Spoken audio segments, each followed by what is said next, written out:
Hello दोस्तों, welcome to unique learning centre. आज के इस वीडियो में हम लोग GS 3 और GS 2 के एक टॉपिक के बारे में चर्चा करेंगे। GS 3 में food security sorry food security का एक टॉपिक फूड सिक्योरिटी के अंतर्गत आ जाता है। फूड सिक्योरिटी, हालांकि एक चीज़ आपको समझना पड़ेगा, फूड सिक्योरिटी का मतलब ये नहीं होता है कि हमारे पास अवेलेबल हो फूड। हाँ, फूड सिक्योरिटी का मतलब होता है कि फिजिकल और इकोनॉमिक एक्सेस हो। हाँ, फूड का इकोनॉमिक एक्सेस मतलब अफोर्डेबल प्राइस में होना चाहिए और फिजिकल एक्सेस भी होना चाहिए, क्योंकि कई जगह हम ऐसा देखते हैं जैसे बैड टेरन एरियाज़ हो गया, जहाँ प्रोडक्शन कम हो, वहाँ लोगों के पास परचेसिंग पावर पैरिटी भी है, लोगों के पास पैसा भी है, लेकिन फूड का अवेलेबिलिटी नहीं है। हाँ, तो ये कारण, तो यहाँ पे मतलब सिर्फ, और यही कारण है यहाँ पे आप डीबीटी का एक इशू भी इसको लिख सकते हो कि डीबीटी एक इशू इसीलिए कारण है क्योंकि अगर यहाँ पे हम पैसा उसको प्रोवाइड करा भी देते हैं तो क्या फ़ायदा होगा। पैसा तो खुद अपने आप में एंड नहीं है, वो तो एक मीन्स है एंड को प्राप्त करने के लिए। ठीक है, तो बिना किसी देरी का स्टार्ट करते हैं mid day meal scheme. Start करने से पहले मैं आपको कुछ बता देता हूँ कि इस चैनल में हम लोग सारा इंपॉर्टेंट टॉपिक, चाहे स्टैटिक हो या करंट हो, रिलेटेड हम लोग टॉपिक करते हैं। यहाँ पे आपको कंप्लीट हैंड रिटन नोट्स भी मिल जाता है इंपॉर्टेंट सब टॉपिक कीवर्ड के रूप में। जैसे यहाँ पे देख सकते हो, कुछ दिन पहले मैंने भारतीय प्राकृतिक कृषि पद्धति, जो एग्रीकल्चर चैप्टर से आता है, मैंने कंप्लीट किया। नेचुरल फार्मिंग को प्रमोट करने के लिए लाया गया था। उसके बाद जीरो बजट फार्मिंग के लिए लाया गया था, जैसे फूड कितना वेस्ट होता है हर साल इंडिया में, उसके लिए। और फसल बीमा योजना के अंतर्गत बीड मॉडल, इस तरह कई सारे टॉपिक है जिससे हर टॉपिक से रिलेटेड आता है, आते रहता है वीडियो। ठीक है, तो बिना किसी देरी से स्टार्ट करते हैं। यहाँ पे मिड डे मील स्कीम, तो mid day meal scheme recently जो है मिड डे मील स्कीम का नाम चेंज करके पीएम पोषण कर दिया गया है। हालांकि सिर्फ नाम ही चेंज नहीं किया गया, बहुत सारा प्रोविज़न इसमें इंक्लूड किया गया न्यू। अब इसमें सबसे पहला जो प्रोविज़न इंक्लूड किया गया है, अब इसमें क्या है कि पहले जो मिड डे मील स्कीम था वो क्लास 1 से 8 क्लास तक प्राइमरी, मतलब प्राइमरी एजुकेशन, जितना भी जो भी स्कूल में प्राइमरी एजुकेशन का शिक्षा दिया जाता था वहाँ पे उसको फूड प्रोवाइड किया जाता था मिड डे मील स्कीम। लेकिन जब अब पीएम पोषण न्यू स्कीम आया है, इसके अंतर्गत 24 लाख स्टूडेंट को इंक्लूड किया गया है, जो कि प्री प्राइमरी एजुकेशन, मतलब प्री प्राइमरी एजुकेशन क्या होता है, 1 क्लास से पहले का। हाँ, 1 क्लास से पहले से आंगनवाड़ी वाला। अब मतलब जो मिड डे मील स्कीम में है वो प्री प्राइमरी एजुकेशन के छात्रों को भी इंक्लूड किया जाएगा, ये चीज़ है इसमें। तो सबसे पहले मिड डे मील स्कीम के बारे में हम लोग जानते हैं। ये स्टार्ट किया गया था 1995 में, और आपको पता होना चाहिए कि ये पूरे दुनिया का, वर्ल्ड का लार्जेस्ट मील प्रोग्राम स्टार्ट किया गया था इंडिया में। और इसका एक, तो अगर मिड डे मील स्कीम का बात करें तो इसका एक लीगल बैकिंग है, नेशनल फूड सिक्योरिटी एक्ट 2013 के अंतर्गत लाया गया था। ठीक है, और इसका अगर ऑब्जेक्टिव देखिए, यहाँ पे इसका एक ऑब्जेक्टिव सिर्फ एक चीज़ को देखकर नहीं किया गया था, इसका ऑब्जेक्टिव कई ज़्यादा ऑब्जेक्टिव था।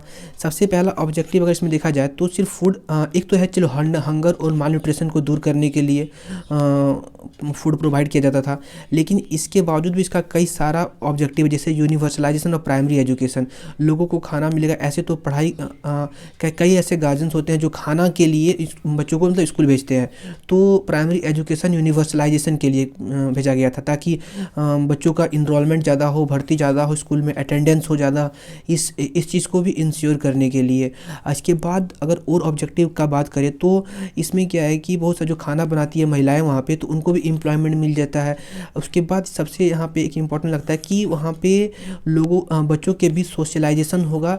जैसे स्कूल में क्या होता है, कई कास्ट के लोग बच्चे पढ़ते हैं, तो जब लोग साथ मिलकर पढ़ाई करेंगे, साथ मिलकर खाना खाएंगे, तो लोगों में एक सोशलाइजेशन होगा, बच्चों में एक टॉलरेंस क्रिएट होगा। तो ये सारा चीज़ यहाँ पे ऑब्जेक्टिव के रूप में आप इसको आंसर राइटिंग में भी लिख सकते हो। अब यहाँ पे जो पीएम पोषण, जो इसका न्यू नाम इंक्लूड किया है, इसमें कुछ चीज़ों को इंक्लूड किया गया है। अब क्या सब नया प्रोविज़न है, आप इसको, ये चीज़ आप इसको आंसर राइटिंग में भी यूज कर सकते हो। क्या क्या फूड सिक्योरिटी को इंश्योर करने के लिए क्या क्या प्रोविज़न्स लाया गया है। तो सबसे पहले एक है इसमें कि सप्लीमेंट्री न्यूट्रिशन को इंक्लूड किया गया। सप्लीमेंट्री न्यूट्रिशन को आप समझ सकते हो, जैसे टैबलेट, ऐसा टैबलेट जैसे अगर आयरन का कमी है तो वहाँ पे एक आयरन का टैबलेट दिया जाएगा, या फिर कोई भी माइक्रो न्यूट्रिएंट्स का कमी होता है, कोई विटामिन का कमी होता है, तो वो भी प्रोवाइड किया जाएगा। पहले क्या था कि जो भी दाल भात सब्जी या फिर अंडा कोई स्टेट में दिया जाता है तो वो था, लेकिन इस बार क्या है कि इसमें सप्लीमेंट्री न्यूट्रिशन को भी ऐड किया गया है। और खासकर वैसे स्टेट में, क्योंकि कई जैसा स्टेट, झारखंड हो गया, बिहार हो गया, छत्तीसगढ़ हो गया, ऐसा स्टेट में क्या है कि वहाँ पे बच्चों में एनीमिया देखने को मिलता है। एक रिपोर्ट है वर्ल्ड फूड प्रोग्राम का रिपोर्ट, इस रिपोर्ट के अनुसार आपको पता है कि प्रत्येक 2 में मतलब प्रत्येक दूसरा लड़का में लर्निंग जो कैपेसिटी होता है, एबिलिटी होता है, उसमें कमी देखने को मिलता है। बच्चा जो है जल्दी से कोई चीज़ को सीख नहीं पाता, क्योंकि आयोडीन का कमी होता है, माइक्रो न्यूट्रिएंट्स का कमी होता है। तो इस चीज़ को पूरा करने के लिए ये चीज़ को ऐड किया गया है। अगर आप दूसरा बात करें तो इसमें क्या क्या स्टेट्स टू डिसाइड डाइट, इसमें क्या था, पहले था कि जो भी दिया जाएगा, जैसे वीट होगा, राइस होगा, पल्सेस होगा, वेजिटेबल, बस होगा, इतना ही होगा, इतना के लिए ही सेंटर प्रोवाइड करेगा फंड। लेकिन इस बार क्या किया गया है, स्टेट भी कुछ ऐड कर सकता है अपना डाइट, जैसे मिल्क हो गया, एग हो गया, वो ऐड कर सकता है स्टेट। ये चीज़ में ऐड किया गया, 2 चीज़ हो गया यहाँ पे। एक हो गया, उसके बाद अगर बात करें वुमेन एंड FPO, इसमें क्या होता है कि महिलाओं और फूड प्रोडक्शन ऑर्गेनाइजेशन को भी ऐड किया गया। ये इसलिए किया गया था ताकि इंकरेज कर सके जो बोल सकते हो जो वहाँ पे ग्राउंड लेवल का जो निजी जो ट्रेडिशनल जो फूड आइटम्स है उसको प्रमोट करने के लिए। जैसे वहाँ की जो महिलाएं हैं, अगर उस गांव का जो फूड प्रोसेसिंग ऑर्गेनाइजेशन है, अगर वो लोग फूड उपजा रहे हैं तो वो वहाँ जाके बेच सकते हैं।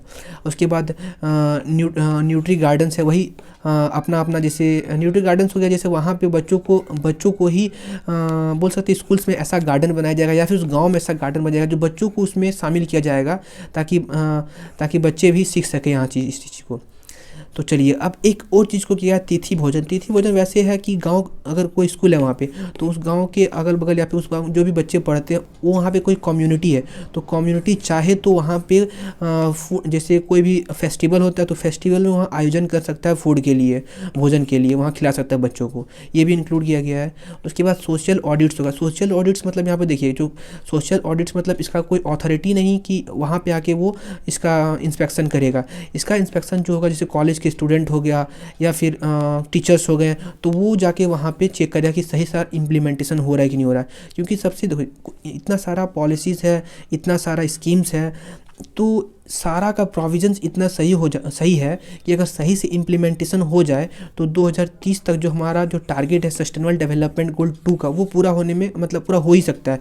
लेकिन इम्प्लीमेंटेशन सही तरीके से नहीं होता। जैसे आप एक एग्जांपल देखो कि इसमें जैसे मिड डे मील स्कीम में क्या होता है कि गर्म खाना देने का है, लेकिन कई बार गर्म खाना नहीं दिया जाता है, पहले ही बना दिया जाता है, या फिर जो न्यूट्रिशंस है उतना मात्रा में नहीं दिया जाता है, बचा लिया जाता है, करप्शन होता है।